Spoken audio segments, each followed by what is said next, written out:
Hello সবাইকে, কেমন আছো তোমরা সবাই? আজকের এই ব্লগটাতে কিছু স্পেশাল শেয়ার করতে যাচ্ছি তোমাদের সাথে। তো সকাল সকাল 5টার সময় স্নান করে আমরা বেরিয়ে পড়েছি মা কামাখ্যা মন্দিরে যাওয়ার উপলক্ষে।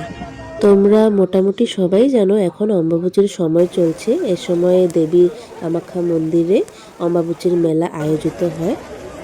যেহেতু গাড়িটা একটু লেট ছিল, তো লামডিং থেকে মোটামুটি 5 ঘন্টার ব্যবধানে আমরা গুয়াহাটি পৌঁছে গেছিলাম। তারপর খাওয়া দাওয়া করে কামাখ্যা মন্দির যেতে যেতে আর একটু লেট হয়েছিল। এখানে আন্টিটা একটু দাঁড়িয়ে আবার দেখলো যে আমি ব্লগ বানাচ্ছি। যেহেতু তোমরা দেখতেই পেলে অনেক বৃষ্টি হচ্ছিল, তাই যেতে যেতে একটু লেটও হয়ে গেল, আর বৃষ্টিটা হওয়াতে একটু ঠান্ডাও হয়ে গেল ওয়েদারটা। তো যাই হোক, আমরা পৌঁছে গেলাম কামাখ্যা মন্দিরে ওঠার রাস্তাটার সামনে যে ব্রিজটা, এখানটাতেই তোমরা দেখতে পাচ্ছ কেমন ভিড়। এখানটাতে আমরা সবাই জুতোগুলো জমা রেখে আমাদের মন্দিরের যাত্রাটা শুরু করলাম, কারণ এন্ট্রি থেকেই জুতো পরে যেতে দেয় না উপরে। এই অম্বাবুচির সময়তে অনেক জায়গা থেকে সাধু সন্ন্যাসীরা এসে সাধনা এবং তপ করে মায়ের এই পবিত্র স্থানে। আর বিভিন্ন জায়গা থেকে অনেক দর্শনার্থীরাও আসে ওদের আর মায়ের মন্দিরের দর্শনের জন্য। আমাদের হিন্দু ধর্ম মতে দেবী সতী দেহের 51টা অংশের মধ্যে একটা অংশ এই কামাখ্যা স্থলে পড়েছিল, তাই এটাকে 51টা শক্তিপীঠের মধ্যে একটা শক্তিপীঠ বলে ধরা হয়। একটা নতুন জীবনের সৃষ্টির যে বীজ আমাদের নারী জাতির মাসিক চক্র, এমনটা বলে। এই সময়টাতে মায়ের সেই সময়কালটাই চলে যেটাকে নাকি অম্বাবুচি বলে। শুনেছি বহুকাল আগে এই সময়তে মায়ের দরজা নিজে থেকেই 3 দিনের জন্য বন্ধ হয়ে যেত, তবে এখনও 3 দিনের জন্যই বন্ধ থাকে। তারপর আবারও পুজোটা আরম্ভ করা হয়। মায়ের মন্দিরে তো অনেকবারই আসা হয়েছে, কিন্তু অম্বাবুচির সময়কালে এটা আমার প্রথমবার আসা। কথা বলতে বলতে অনেকটা পথ এগিয়ে আসলাম, কিন্তু এটা তো সবে শুরু, আরও আগে অনেকটা পথ চলা বাকি।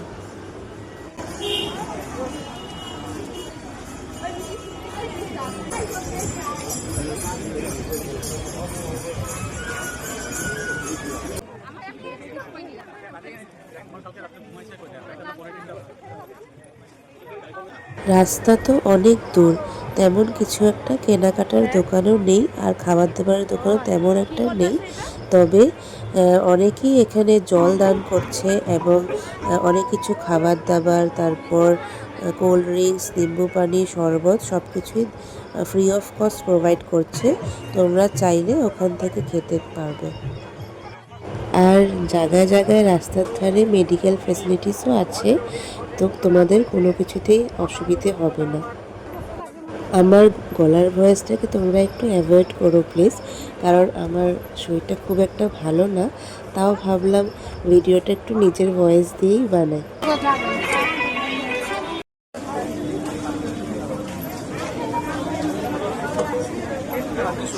ভাগ্যিস সেদিন বৃষ্টি পড়েছিল, আর ওয়েদারটাও একটু ঠান্ডা ছিল, আর রোদ ছিল না। হাঁটতে হাঁটতে কেমন আমাদের ফেসগুলো পুরো লাল হয়ে গেছিলো। আর রোদ যদি থাকতো তাহলে তো অবস্থাই খারাপ হয়ে যেত। এবছর এই রাস্তাটা যে দেখতে পাচ্ছ, এটা নতুন করে বানানো হয়েছে এবং দেওয়া হয়েছে দর্শনার্থীদের যাওয়ার জন্য। আমরা যে রাস্তাটা দিয়ে মাত্র 10 মিনিটের ব্যবধানে মন্দির পেয়ে যেতাম, কিন্তু সেই রাস্তাটা থেকে ডিভাইড হয়ে এই নতুন রাস্তাটা দেওয়া হয়েছে যাবার জন্য। আর দর্শন করে আসার পথে মেন গেট দিয়ে ডাইরেক্ট বেরিয়ে যেতে হয়। ঘামে পুরো চপচপ হয়ে গেছে আমরা। এই যে আমরা সবাই মিলে বেড়াতে আসছি, মায়ের দর্শন করতে আসছি, মানে মা তো রেস্টে, আমরা তো পারবো না দর্শন করতে, বাট আসছি মায়ের এই পবিত্র স্থানে। আমরা সবাই একসাথে মিলে আসছি। 3 দিনের জন্য মা রেস্ট করবে, বাট সাধু সন্ন্যাসী, অনেক সাধু সন্ন্যাসীরা আসছে আমাদের এই অম্বাবুচিতে।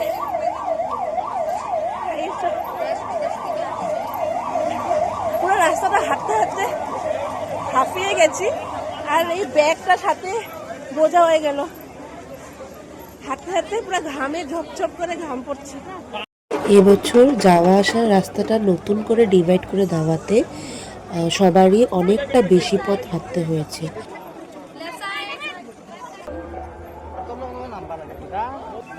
তবে রাস্তাটার চারিপাশের ভিউটা খুবই সুন্দর, দেখে দেখে যেতে বেশ ভালোই লেগেছে। এবছর অনেক কিছু রুলস অ্যান্ড রেগুলেশনস নতুন করে করা হয়েছে, যেমন যাবার আর আসার রাস্তাটাও নতুন করে ডিভাইড করা হয়েছে। আর সন্ধ্যা 6টার পরে দর্শনার্থীদের আর এন্ট্রি দেওয়া হচ্ছে না, কারণ এবছর একটু ল্যান্ডস্লাইডের ভয় আছে, এমনটা শুনতে পেরেছি। এবছরের জন্য তো অম্বাবচী মেলা আজকেই শেষ। আশা করছি আমার এই ব্লগটা দেখলে আগামী বছর যারা প্ল্যান করছো যে অম্বাবচী মেলাতে যাবে তাদের অনেকটা সুবিধে হবে। তবে আগামী বছর হয়তো আরও নতুন কিছু রুলস অ্যান্ড রেগুলেশনস হয়ে যাবে। এখানটাতে আমরা বসে একটু রেস্ট নিচ্ছিলাম, কারণ হাঁটতে হাঁটতে পায়ের নিচটা পুরো ব্যথা হয়ে গেছিলো। পুরো রাস্তাটাই আমরা একটু রেস্ট নিয়েই যাচ্ছিলাম। ফাইনালি আমরা হাঁটতে হাঁটতে মায়ের মন্দিরের সিঁড়িটা অবধি পৌঁছে গেলাম। এখানেও আবার দুটো রাস্তা ডিভাইড করা আছে, তোমরা যেই রাস্তাটা দিয়ে খুশি সেই রাস্তাটা দিয়েই যেতে পারবে। একটা হলো এই সিঁড়িটা দিয়ে উঠে যেতে পারবে, আর একটা হলো এই সাইড দিয়ে একটা রাস্তা আছে। তবে সিঁড়িটা দিয়ে উঠে যেতে একটু বেশি কষ্ট হচ্ছে মানুষের। যারা একটু অসুস্থ মানুষ আছো আর যারা একটু উইক মানুষ আছো তারা ওই অন্য রাস্তাটা দিয়েই যেতে পারবে, কিন্তু ওটাও একটু আপ আছে। এই যে মায়ের মন্দিরে ঢোকার মেইন গেটটা আমরা এখন পেয়ে গেলাম। আমরা একটু দিনে দিনে আসছিলাম, সেজন্য একটু ভিড়টা কম পেয়েছিলাম, না হলে এখানে এমন ভিড় হয় যেটাতে নাকি তোমরা একজনের ধাক্কাতে আরেকজন চলে যেতে পারবে। এখানে মোবাইল ইউজ করতে বারণ করেছিল, কারণ অনেক ভিড় আর চুরি হওয়ারও সম্ভাবনা আছে। তাও আমি অনেক কষ্ট করে ক্লিপসগুলো নিচ্ছিলাম।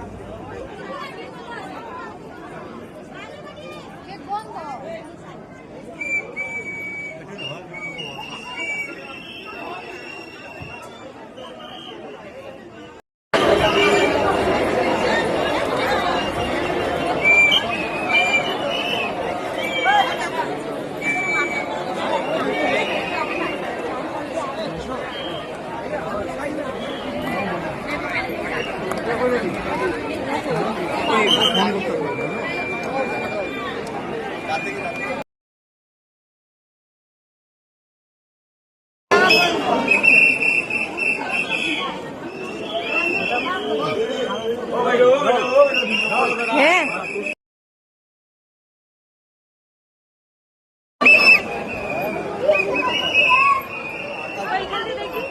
মন্দিরে দর্শন করে অল্প সময় থেকে এই যে আমরা এখন বেরিয়ে যাবার পথে।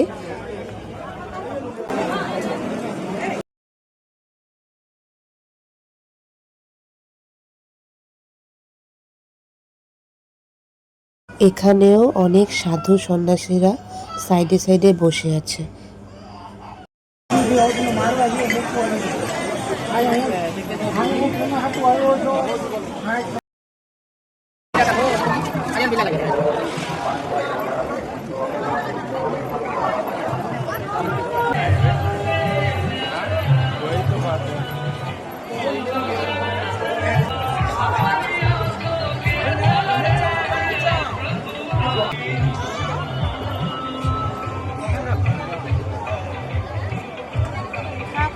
খালি মিষ্টি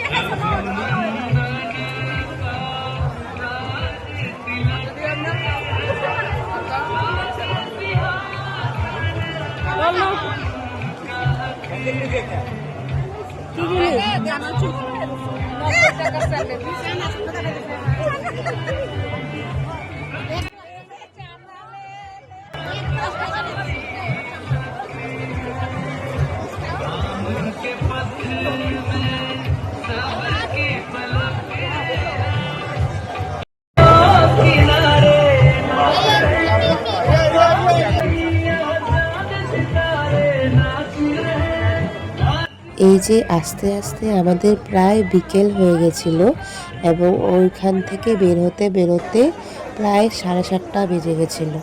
এখন এই বিকেল টাইমটা থেকেই এই যে দেখতে পাচ্ছ তোমরা ভিড়টা অনেকটা বেশি বাড়বে। এই বিকেল সময়টাতে যারা যাচ্ছে তাদের মোটামুটি আস্তে আস্তে রাত্র 12টা 12:30 বেজে যাবে। এখান থেকে আমাদের যাত্রাটা শেষ হলো। আশা করছি ব্লগটা দেখে তোমাদের অনেক ভালো লাগবে। এই যে আমরা লাস্ট গেটটা দিয়ে বের হয়ে যাচ্ছি এখন। আর এবছর যারা যারা অম্বাবুচির মেলাতে গেছো তোমাদের কেমন এক্সপিরিয়েন্স হলো একটু কমেন্টে লিখে জানিও কিন্তু।